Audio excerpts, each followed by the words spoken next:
Assalamu alaikum 5 class. Today we will start our lecture number 13 and the start with unit number 5. It's a new chapter and the chapter name is Forces and Machines. So बेटा chapter number 5 Forces and Machine reading start करते हैं. We use the force when we do work. हम जो है वो force use करते हैं जब भी हम कोई काम कर रहे होते हैं. So we use the force when we write on a paper, open a door, pedal a bicycle or push an iron nail into the wood. We cannot see a force but we can see its effect. अब वो कहता है कि हम force को इस्तेमाल करते हैं जब भी हम बेटा पेपर के ऊपर राइट कर रहे होते हैं, हम डोर को ओपन करते हैं, हम बाईसाइकिल जो है उसके पैडल को पुश करते हैं और पुश एन आयरन नेल, ठीक है, जो हमारे पास लकड़ी के अंदर जो हम एक कील जो है आयरन का उसको इंसर्ट करते हैं. तो ये तमाम चीज़ें जो हैं ये फ़ोर्स के ज़रिए होती हैं. We can not see a force, हम फोर्स को देख तो नहीं सकते but we can see its effect, लेकिन हम इसके असरात को जो है वो देख सकते हैं. तो सबसे पहले जो है वो बेटा हमारे पास फर्स्ट टॉपिक है फ्रिक्शन. फ्रिक्शन है क्या, इसके बारे में थोड़ा सा डिस्कस करते हैं. सो देखें कि what happens when we stop pedalling a bicycle. आप साइकिल जो है वो चला रहे हैं और अचानक जो है वो आप पैडलिंग करना जो है वो साइकिल की स्टॉप कर दें तो बेटा क्या होगा, तो साइकिल जो है वो आफ्टर सम टाइम स्टॉप हो जाएगी, रुक जाएगी. Why are rolling ball stops after moving some distance on the ground. अब फुटबॉल है, आपने फेंका, ठीक है, तो वो रोल करता हुआ जा रहा है लेकिन वो कुछ डिस्टेंस कवर करने के बाद स्टॉप हो जाएगा. तो इसकी भी रीज़न क्या है. So there is a force which opposes the motion of the bicycle and the rolling ball. यहाँ पे एक फोर्स है जो आपकी लगाई हुई फोर्स की डायरेक्शन के अपोजिट डायरेक्शन में जो है वो वर्क करेगी and that force is called the friction. अब इसकी बेटा proper definition, a force which slows down and stops the things from moving. एक ऐसी फोर्स जो बेटा चीज़ों को स्लो डाउन कर दे या बिल्कुल जो है वो स्टॉप कर दे फ्रॉम मूविंग, हरकत करने से, इज़ कॉल्ड फ्रिक्शनल फोर्स, और सिंपली इसको जो है वो फ्रिक्शन भी कहते हैं. Friction appears when a moving object is in contact with another. अब बेटा फ्रिक्शन हमें जो है वो तब नज़र आती है जब मूविंग ऑब्जेक्ट जो है वो किसी दूसरे ऑब्जेक्ट के जो है वो कॉन्टैक्ट में आता है. सच जैसे ऊपर अभी हम एग्जांपल्स देख के आए हैं, तो यहाँ पे जो बाईसाइकिल है वो रोड के ऊपर जो है उसके कांटेक्ट में आ रही है, रोड पार्टिकल्स के ऊपर. और अगर हम जो है वो बॉल की बात करें तो वो ग्राउंड के पार्टिकल्स के अंदर जो है वो कांटेक्ट में आ रहा है. सो इस तरह अगर कोई मूविंग ऑब्जेक्ट जो है वो किसी दूसरे ऑब्जेक्ट के कांटेक्ट में आता है तो बेटा फ्रिक्शन जो है वो आपको अपीयर होगी. It is a contact force. अब बेटा ये एक कॉन्टैक्ट फोर्स है, ठीक है, जब भी जो है वो कोई टू ऑब्जेक्ट्स आपस में कॉन्टैक्ट करेंगे तभी जो है ये फ्रिक्शन आपको देखने में मिलेगी. There is less friction when the smooth surfaces such as glass and a marble slide over each other. ठीक है, अब हमारे पास जो है वो फ्रिक्शन कम होगी अगर हमारे पास जो सर्फेसिस हैं, जो टू हमारे पास जो है वो ऑब्जेक्ट्स हैं, उनकी जो सर्फेसिस हैं वो स्मूथ हैं, such as the glass and the marble that are slide over each other. Marble है, उसके ऊपर अगर आप जो है वो ग्लास को थ्रो करते हैं तो दोनों जो हैं वो स्मूथ सर्फेसिस हैं, तो ये इनके दरमियान जो फ्रिक्शन है उसकी जो वैल्यू है, अमाउंट है, वो कम होगी. There is more friction when the rough surfaces such as the sand paper and the bricks slide over each other. और बेटा फ्रिक्शन जो है वो ज़्यादा हो जाएगी जब सर्फेसिस जो हैं वो रफ़ होंगी, such as the sand paper and the bricks slide over each other. ठीक है, सैंड पेपर और अगर आप ब्रिक्स जो हैं ईंटें, इनको आप एक दूसरे के ऊपर जो है वो रब करेंगे, स्लाइड करेंगे, तो इस तरह की कंडीशन जो है उसमें फ्रिक्शन जो है वो ज़्यादा होगी क्योंकि यहाँ पे जो सर्फेसिस हैं वो क्या हो जाएंगी, रफ़ हो जाएंगी. The roughness of the surfaces increases friction. अब सरफेस की जो रफनेस है वो फ्रिक्शन को इंक्रीज़ करती है. No surface is perfectly smooth. कोई भी बेटा जो सरफेस है वो मुकम्मल तौर पे स्मूथ नहीं होती. जिस तरह ये ऊपर ग्लास और हम जो है वो मार्बल की बात कर चुके हैं कि वो देखने में तो स्मूथ है लेकिन फिर भी जो है वो कम्प्लीटली स्मूथ नहीं होती. A surface that appear smooth has a roughness also when see under a microscope. ये साथ में आपको एक जो है वो डायग्राम नज़र आ रही होगी. अब मैग्नीफाइड व्यू है स्मूथ सरफेस का, आउटर साइड से तो वो ऐसे ही नज़र आ रही है कि उसके अंदर जो है वो बहुत ही स्मूथनेस है, लेकिन जब हम उसको माइक्रोस्कोप में देखेंगे तो उसके अंदर भी जो है वो रफनेस मौजूद है. Some materials are deformed. Deform mean the shape under pressure. Mean जब भी किसी चीज़ के ऊपर, किसी ऑब्जेक्ट के ऊपर आप प्रेशर अप्लाई करेंगे तो बेटा वो अपनी शेप को जो है वो चेंज कर लेगा, इसको डीफॉर्म कहते हैं. Deform materials also cause friction. अब ऐसा मटेरियल जो डिफॉर्म हो चुका है बेटा वो भी जो है वो फ्रिक्शन कॉज करता है। So the roughness of the surfaces and the deformation are the causes to increase the friction. So लिहाजा हमारे पास किसी ऑब्जेक्ट की रफनेस और जो डिफॉर्मेशन है ये टू कॉजेज़ हैं to increase the friction, friction को बढ़ाने के। Objects moving in the liquids and the gases also face friction. वो ऑब्जेक्ट्स बेटा जो पानी के अंदर लिक्विड में मूव कर रहे हैं और जो गैसेस के अंदर जो है वो मूव कर रहे हैं, आल्सो फेस फ्रिक्शन, उनको भी जो है वो फ्रिक्शन का सामना करना पड़ता है। The water resistance is a force which slows the objects moving through the water. अब वाटर रेजिस्टेंस एक ऐसी फोर्स है जो ऑब्जेक्ट्स को स्लो करती है, और वो ऑब्जेक्ट्स जो कहाँ से मूव कर रहे हों, थ्रू द वाटर, पानी से। Air resistance is a force which slows the objects moving through the air. और एयर रेजिस्टेंस जो है, ये रेजिस्टेंस जो है वो मुदाहमत, अपोजिट फोर्स जो होती है उसके लिए इस्तेमाल किया गया। तो ये एयर रेजिस्टेंस जो है ये बेटा वो फोर्स होगी जो ऑब्जेक्ट्स को एयर के अंदर जो है वो मूव करने में जो है वो रेजिस्ट करेगी या स्लो करेगी ऑब्जेक्ट्स को। ये साथ एक डायग्राम आपको नज़र आ रही होगी। The deformation causes friction. अब इसमें नीचे फॉर्म है, अब अगर आप फॉर्म के ऊपर एक ब्रिक रख देंगे तो यहाँ पे ये सरफेस जो है इसकी डी शेप हो रही है, इसकी जो ओरिजिनल सरफेस है उसको आप चेंज करें तो बेटा यहाँ पे जो है वो अब फ्रिक्शन कॉज हो सकती है। हमारा जो टॉपिक है that is the advantages of friction, कि इसके फ़ायदे क्या हैं।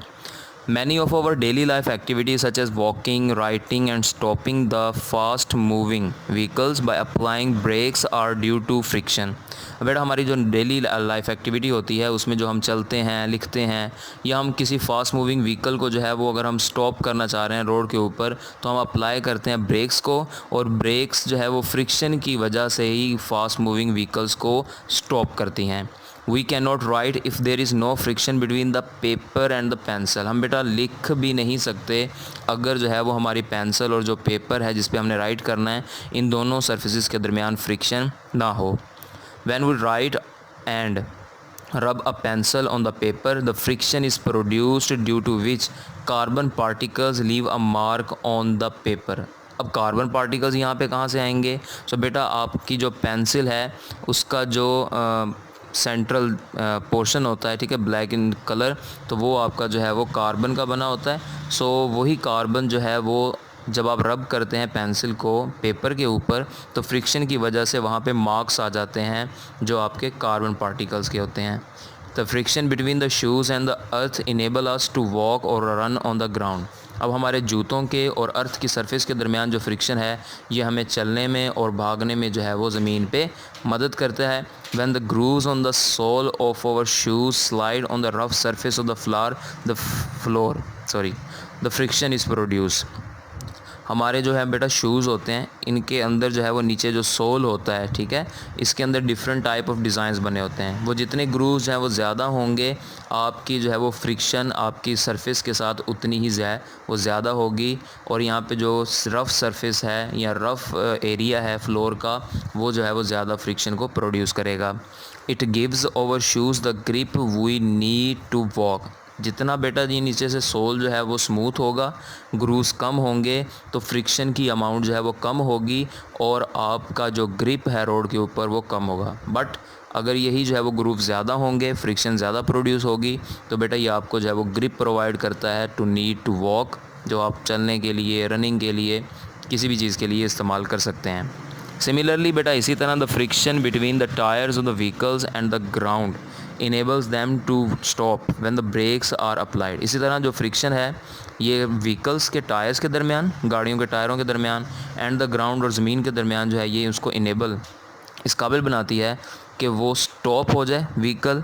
कब? When the brakes are applied, जब भी जो है वो आप ब्रेक को अप्लाई करेंगे।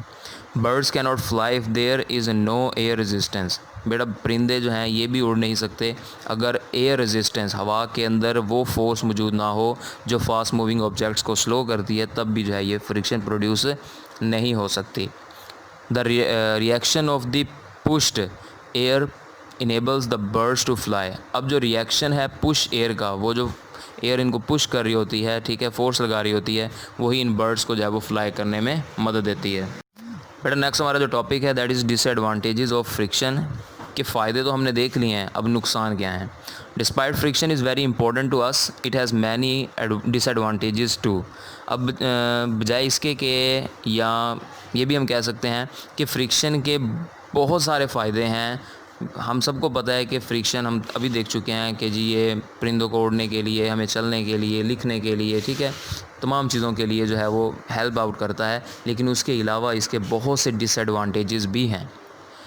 Friction offers a resistance to a moving object at high speed and reduces the speed of moving object। अब फ्रिक्शन क्या करता है, ये रेजिस्टेंस को ऑफ़र करता है, रेजिस्टेंस प्रोड्यूस करता है एक मूविंग ऑब्जेक्ट को हाई स्पीड में। मिसाल के तौर पे आप गाड़ी जो है वो भगा रहे हैं, 100 पे ले जाएं, 120 पे ले जाएं, 80 पे ले जाएं, तो वो जितनी फास्टली मूविंग करती जा रही है उतनी उसके अंदर जो है वो फ्रिक्शन जो है वो प्रोड्यूस होगी and reduces the speed of moving object, और उसके साथ साथ जो है वो मूविंग ऑब्जेक्ट की जो स्पीड है उसको भी जो है वो स्लो डाउन करती है। मिसाल के तौर पे एक आपकी हाईवे है, ठीक है, जिस तरह मोटरवेज होती हैं, उसके ऊपर जो है वो फ्रिक्शन की अमाउंट कम होगी as compare to such road जिसके ऊपर या तो बहुत ही स्टोन्स पत्थर हैं, ठीक है, पथरीली ज़मीन है, या डेजर्ट में आप जिस तरह चले जाएं, या इसके अलावा जो है वो जिस तरह ये गांव वगैरह के अंदर जो है होती है जिस ईंटें वगैरह लगी होती हैं जिसको सोलंग कहते हैं, तो इस तरह की जो सर्फेसिस हैं यहाँ पे फ्रिक्शन जो है वो बहुत ज़्यादा होगी क्योंकि सरफेस भी रफ़ है, ठीक है, और आपकी जो टायर की सरफेस है और जो अंडर ग्राउंड है, इन दोनों सर्फेसिस के दरमियान जो है वो फ्रिक्शन बढ़ जाएगा। तो उससे क्या होगा, उससे जो है वो speed of the moving object क्या हो जाएगी, रिड्यूस हो जाएगी। We know that worn out tires of the vehicles are replaced after some period. What is the cause of the wear and the tear of the tires? अब वो कह रहा है कि हमें पता है कि worn out, ठीक है, tyres of the vehicles are replace. Worn out mean जो टायर्स हम गाड़ियों को लगाते हैं उनको कुछ टाइम के बाद जो है वो क्या होता है, रिप्लेस करना पड़ता है for after 1 year, 2 year, 3 year, 4 years. What is the cause of the wear and tear of the tyres? अब गाड़ियों के टायर्स को चेंज करना जो है इसकी रीज़न क्या है? So the answer is friction. तो इसकी वजह क्या है बेटा, फ्रिक्शन है। गाड़ी का टायर जब हम न्यू लेके आते हैं ना, तो उसके ऊपर वो जिस तरह मैंने कहा था कि शूज़ के ऊपर ग्रूव्स बने होते हैं, ठीक है, इसी तरह उसके ऊपर जो है वो पोर्शंस डिज़ाइन बना होता है जो बिल्कुल एक्यूरेट होता है। जब आप नया टायर डालते हैं तो गाड़ी की जो ग्रिप है रोड के ऊपर वो बेटर होती है, लेकिन with the passage of time जैसे जैसे वो वॉक करती जाएगी, ड्राइव करते जाएंगे आप उसको तो उससे क्या होगा, उससे उसके टायर के सरफेस के ऊपर जो ग्रूव्स हैं वो आहिस्ता आहिस्ता जो है वो रिमूव होना शुरू हो जाएंगे, टायर की सरफेस स्मूथ होना शुरू हो जाएगी और फिर अल्टीमेटली आपकी जो रोड ग्रिप है वो वीक हो जाएगी, ठीक है, फ्रिक्शन के अंदर जो है वो कमी आ जाएगी। तो फ्रिक्शन को जो है वो बरकरार रखना भी ज़रूरी है। Similarly we do not grease the chain of a bicycle, the chain and the pulley will wear out soon due to friction. अब इसी तरह जो है वो हम जो बाईसाइकिल की चेन है इसको ग्रीस नहीं लगाते, and the chain and the pulley will wear out soon due to friction, क्योंकि यही जो है ये फ्रिक्शन की वजह से जो है वो वेयर आउट हो जाएंगी, डिसऑर्डर में चली जाएंगी। The moving parts of the engines and the machines which rub against each other becomes very hot। अब कोई फैक्ट्री है या कोई बहुत बड़ी जो है वो मशीनरी की जो है वो सिस्टम लगा हुआ है, तो बेटा वहाँ पे जो मशीन और इंजन होती है उनके दरमियान गियर्स लगे होते हैं, ठीक है, गियर्स जो है वो मूव कर रहे होते हैं, तो वो गियर जब आपस में रब होते हैं तो बेटा बहुत ही ज़्यादा हीट जो है वो प्रोड्यूस होती है और वही हीट जो है इनको हॉट कर देती है। This increases the wastage of energy. अब चूँकि जो मशीनरी है, जो इंजन है, वही जो है वो क्या हो चुका है, हॉट हो चुका है, तो लिहाजा वो क्या करेगा, अब वो वेस्ट ऑफ एनर्जी को जो है वो ज़ाया करना शुरू करेगा। The sole of our shoes is worn out due to friction with the ground. और हमारे जो सोल हैं शूज़ के वो भी बेटा with the passage of time जो है वो ख़राब हो जाते हैं due to friction with the ground. Next हमारा टॉपिक है मेथड्स टू रिड्यूस फ्रिक्शन। बेटा क्या क्या तरीके हैं कि हम रिड्यूस कर सकते हैं फ्रिक्शन को। सबसे पहले वो कह रहा है कि friction can be reduce by the following method. Number 1, polishing of surfaces. Polishing of surfaces of the objects reduce the friction. अगर आप बेटा किसी भी ऑब्जेक्ट की सरफेस को जो है वो पॉलिश करते हैं, जिस तरह घरों के अंदर मार्बल लगती है ना, तो मार्बल लगने के फ़ौरन बाद जो है वो उसके ऊपर पहला काम उसकी जो है वो पॉलिशिंग होती है कि उसको पॉलिश किया जाए, ठीक है। तो पॉलिश करने से क्या होता है, एक तो उसकी शाइन आ जाती है, दूसरा वो जो सर्फेसिस हैं वो बिल्कुल स्मूथ हो जाती हैं ताकि जो फ्रिक्शन है उसको जो है वो रिड्यूस किया जा सके। Second, using the lubricants. अब लुब्रिकेंट्स जो है वो हमारे पास क्या हैं, अब लुब्रिकेंट्स अगर हम जनरली बात करें तो यहाँ पे ऑयल और ग्रीस होगा। The use of lubricants, oil और grease between the moving parts of the machine can reduce friction. अब ये साथ में आपको डायग्राम नज़र आ रही होगी राइट वन, कि यहाँ पे एक स्प्रे है, ये बेटा डोर्स के अंदर जो है वो इस्तेमाल किया जाता है कि डोर हम ओपन एंड क्लोज़ करते हैं तो उसकी वजह से जो फ्रिक्शन प्रोड्यूस होती है टू कंपोनेंट्स के दरमियान, तो उसको जो है वो रिड्यूस किया जा सके। ठीक है, मीन डोर इजीली ओपन नहीं हो रहा, इजीली क्लोज़ नहीं हो रहा, फ्रिक्शन काफ़ी ज़्यादा हो चुकी है डोर पार्टिकल्स के दरमियान, तो ये स्प्रे जो है इस्तेमाल की जाती है। ये लुब्रिकेंट के तौर पे इस्तेमाल होती है बेसिकली। तो ये जो है ये लुब्रिकेंट क्या करता है, ये उसको जो है वो नमी देता है, ठीक है, लुब्रिकेशन देता है ताकि ईज़िली जो है वो पार्ट्स उसके मूव कर सकें। नंबर थर्ड देखें, यूजिंग रूलर्स और wheels.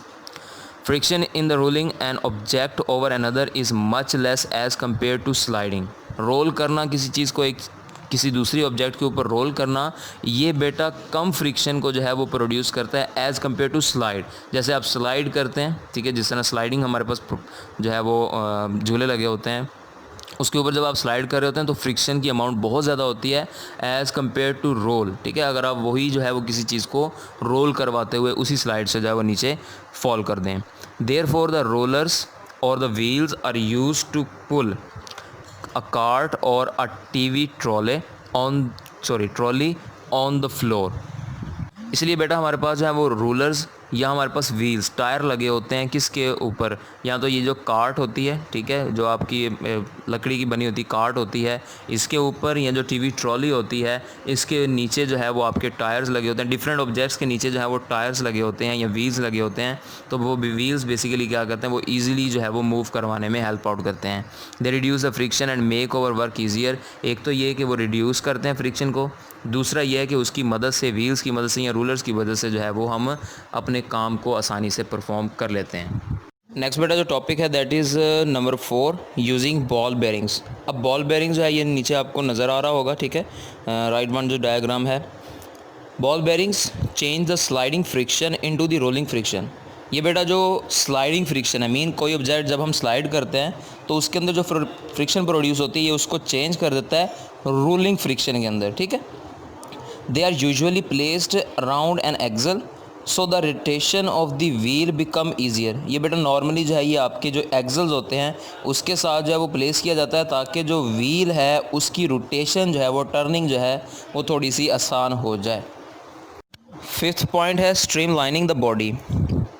Cyclists use very narrow and the hard tires in their cycles to reduce the friction with the road। अब जो रेसिंग साइकिल्स होते हैं उसमें जो अगर बेटा टायर की आप साइज़ की बात करें वो बहुत ही बारीक और हार्ड होता है। वो इसलिए होता है ताकि जो साइकिलिस्ट है वो बाईसाइकिल के ऊपर रिड्यूस कर सके फ्रिक्शन को with the road. They wear tight dress and bend their bodies to give them a streamlined shape which moves through the air easily. अब बेटा वो अपने आप को इस तरह बेंड करते हैं और जो उनका ड्रेस होता है वो इतना टाइट होता है कि वो अपनी शेप को एज अ स्ट्रीम लाइन जो है वो शेप बना लेते हैं। स्ट्रीम लाइन मीन ये ऐसी शेप है जिसके अंदर जो है वो आप एयर को रिड्यूस करते हैं। ठीक है, द फोर्स ऑफ एयर जो है वो आपका रिड्यूस हो जाता है। इसमें डिफरेंट जो है वो ऑब्जेक्ट्स होते हैं, जिस तरह हमारे पास डिज़ाइनिंग की अगर हम बात करें तो बोर्ड बनती हैं वो भी इसी प्रोसीजर में, कार्स बनती हैं वो भी इसी प्रोसीजर में, एरोप्लेन्स हैं तो वही सारे के सारे जो है वो इसी प्रोसीजर के थ्रू जो है वो बनाए जाते हैं।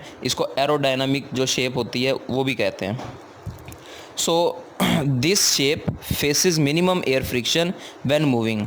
ये बेटा जो शेप है, जो स्ट्रीमलाइन शेप है, ये बहुत ही कम एयर फ्रिक्शन को जो है वो फेस करती है जब भी ये मूव कर रहे होंगे। For example the sports cars are always streamline so that they can move fast. मैंने पहले एक्सप्लेन कर सकूँ, जो गाड़ियाँ हैं, कार हैं, ख़ास तौर पे जो हमारे पास स्पोर्ट्स कार होती हैं जो फास्टली मूव कर रही होती हैं तो उसके अंदर जो है वो स्ट्रीम लाइन का ख़ास ख्याल किया जाता है ताकि जो कार है वो फास्टली मूव कर सके। सिमिलरली इसी तरह the swimmers also acquire the stream line shape to reduce the water friction. बेटा इसी तरह जो स्विमर्स होते हैं ये भी एक्वायर जो है वो करते हैं, मीन गेन करते हैं स्ट्रीम लाइन शेप ताकि ये जो है वो वाटर फ्रिक्शन को जो है वो रिड्यूस कर सकें। Aeroplanes, ships and boats have streamlined shapes and they face less friction to move। बेटा जितने भी एरोप्लेन्स हैं, शिप्स होती हैं और जो हमारे पास बोट्स होती हैं ये स्ट्रीमलाइन शेप में आती हैं ताकि जो है ये लेस फ्रिक्शन जो है वो फेस कर सकें व्हेन दे मूव। नेक्स्ट बेटा क्वेश्चंस देखें। क्वेश्चन नंबर 1 हमारे पास है कि define friction and lever. So answer है फ्रिक्शन। सबसे पहले डिस्कस करते हैं। A force which slows down and stops the things from moving is called frictional force और फ्रिक्शन। ठीक है बेटा, वो फोर्स जो मूविंग ऑब्जेक्ट्स को स्लोज डाउन करे या कम्प्लीटली स्टॉप कर दे तो उसको जो है वो हम फ्रिक्शनल फोर्स या फ्रिक्शन कहेंगे। सेकेंड लीवर है। A lever is a simple machine which turns about a fix point. अब लीवर एक सिंपल सी मशीन है जो एक फ़िक्स पॉइंट के ऊपर जो है वो टर्न घूमती है। When a force is applied at one end of the lever, it turns about the fixed point to lift the load at the other end. अब जब बेटा हम फोर्स जो है वो एक फ़िक्स पॉइंट के ऊपर लगाते हैं तो ये जो है ये लीवर के जो सेकंड हमारे पास पॉइंट है ये उस पॉइंट के ऊपर जो लोड मौजूद है उसको लिफ्ट करने के लिए जो है वो इस्तेमाल होता है। Question number 2, what are the causes of friction. Friction के कॉजेज़ क्या हैं। There are the following causes of friction. बेटा फ्रिक्शन के कुछ जो है वो फॉलोइंग कॉजेज़ हैं। सबसे पहले है रफनेस ऑफ द सरफेस, कि जितनी जो है वो सरफेस रफ़ होगी फ्रिक्शन जो है वो आपकी प्रोड्यूस होती जाएगी। सेकंड है डीफॉर्मेशंस। हम अभी जो है वो डिस्कस कर चुके हैं कि डीफॉर्मेशन मीन डी शेप, कि किसी ऑब्जेक्ट का जो है वो डी शेप हो जाना, अपनी शेप को चेंज कर लेना। And the third, objects moving in the liquid and the gases also produce और cause the friction. Basically when a moving object is in contact with another it cause the friction. अगर हम basically बात करें तो generally जो है वो एक मूविंग ऑब्जेक्ट जब भी वो किसी दूसरे जो है वो ऑब्जेक्ट के जो है वो कॉन्टैक्ट में आता है तो बेटा यहाँ पे फ्रिक्शन जो है वो कॉज होगी। बेटा क्वेश्चन नंबर 3 है state the advantages and the disadvantages of friction. ये हम रीडिंग के अंदर ऑलरेडी डिस्कस कर चुके हैं, यहाँ पे जस्ट मैं रीड करूँगा, आपको एक्सप्लेन नहीं करूँगा। ठीक है, सो आंसर में सबसे पहले आप हेडिंग लगाएंगे एडवांटेजेस के। So over daily life activities such as walking, writing and stopping the fast moving vehicles by applying brakes are due to friction. We cannot write if there is no friction between paper and the pencil. Birds cannot fly if there is no air resistance. The reaction of pushed air enables the birds to fly. Diary schedule बेटा देख लें। Friday को आप लोगों ने learn करनी है reading, unit number 5 की, जहाँ तक हमने कंप्लीट की है। नेक्स्ट बेटा सैटरडे है, तो सैटरडे को आप लोगों का रिवीजन डे है मंडे टेस्ट के लिए। मंडे को जो टेस्ट होगा इंशाल्लाह वो सैटरडे को आप लोगों को सिलेबस इन्फॉर्म कर दिया जाएगा।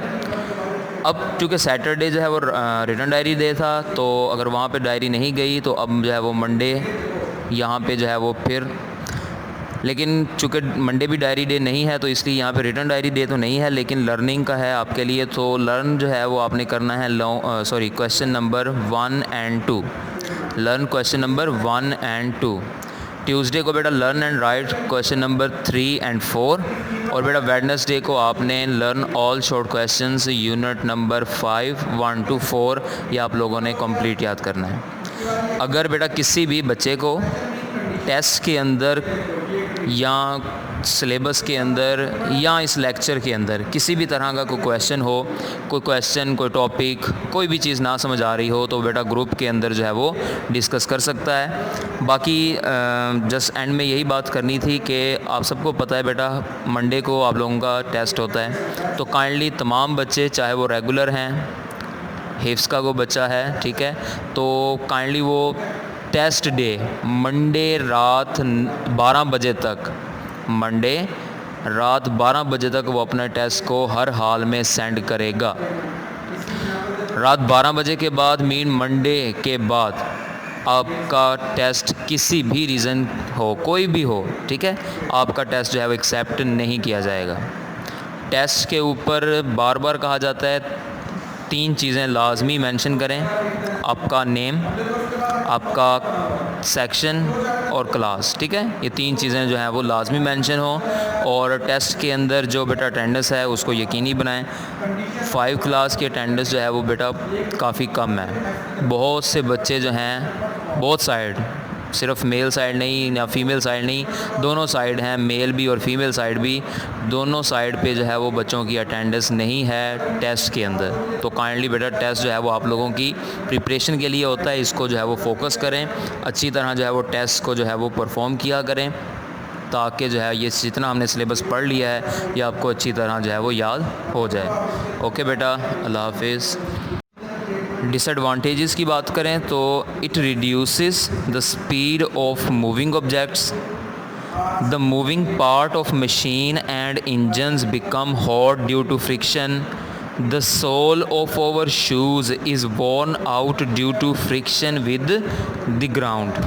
Question number 4, suggest some methods to reduce friction. ये भी बेटा हम जो है वो रीडिंग में पढ़ चुके हैं। So friction can be reduced by the following methods. Number 1, polishing of surfaces. Polishing of surfaces of the objects reduce the friction. अगर बेटा हम किसी भी सरफेस को जो है वो पॉलिश करते हैं तो उससे क्या हो जाएगा, रिड्यूस हो जाएगी friction. Using lubricants, use of lubricant, oil भी बेटा वो हो सकता है, ग्रीस भी हो सकता है, between the moving parts of the machine can reduce friction. And third is using ball bearings. The ball bearings change sliding friction into rolling friction. तो ये स्लाइडिंग फ्रिक्शन को जो है वो रोलिंग फ्रिक्शन के अंदर जो है वो चेंज करता है। They are usually placed around an axle. तो ये किसी एक एक्सल के अराउंड जो है इसको प्लेस किया जाता है।